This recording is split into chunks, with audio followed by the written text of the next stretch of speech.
Time now for a segment we like to call Money Matters Monday. July marks the halfway point of the calendar year, and it's the perfect time, honestly, to financially reflect on what's ahead, what's already passed, what is to come. Have I saved enough? How much have I spent so far? Where am I in reaching my goals? Is it too late?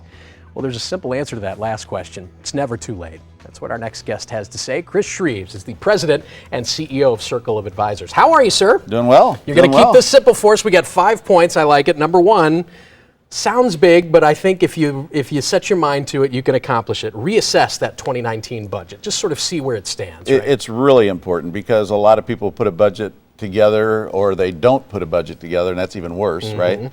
But they never go back to it to see where they're actually at and how they need to adjust things in order to be able to either improve what they were trying to do in the first place or find out where they've fallen short and where they can change to make it better. Right. One component of that budget, I would have to imagine, would be number 2 on the list, which is the emergency fund. How's the emergency fund look halfway through the year? Yeah, well, you might have had a tragedy and you spent some money, so you need to start trying to change your lifestyle a little bit to make up for that. Yep. But you need to have at least 3 to 6 months, sitting on the sidelines for that particular situation. 3 to 6 months of expenses. Correct. Yeah, which means you got to know what you spend in 3 to 6 months. That goes back to the original budgeting point. Yeah, too. and if you got a raise, you might want to put more money away for retirement. Right.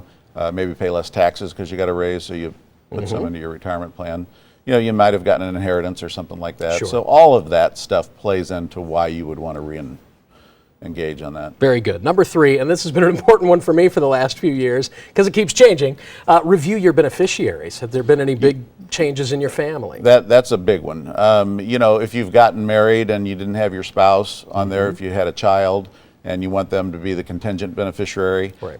You may have lost a spouse or a family member that was on your policy and they're set up to be the primary beneficiary and you die and now it goes into probate because there's no contingent. Right. So. And in the heat of those moments, that's the last thing you think about. But the reality is financially, it needs to be way up on your priority Very, list. very common though, I'm telling you. Yep. Number 4, consider buying more insurance. What do you mean by that?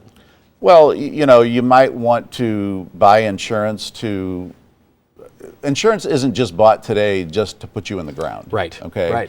But you might want to buy an insurance policy to retire with because you can actually take cash out of an insurance policy at retirement tax free. Right. So those are might be one reason. A lot of different tools in check that your toolbox. homeowner's insurance. On your house, you might want to up it a little bit because property values have gone up a little bit.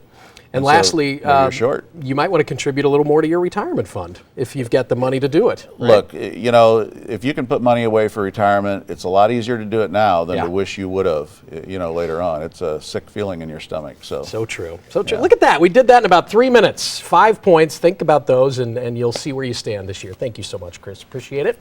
If you'd like to get in touch with a Securus advisor for a free consultation, you can call them 636-720-1900.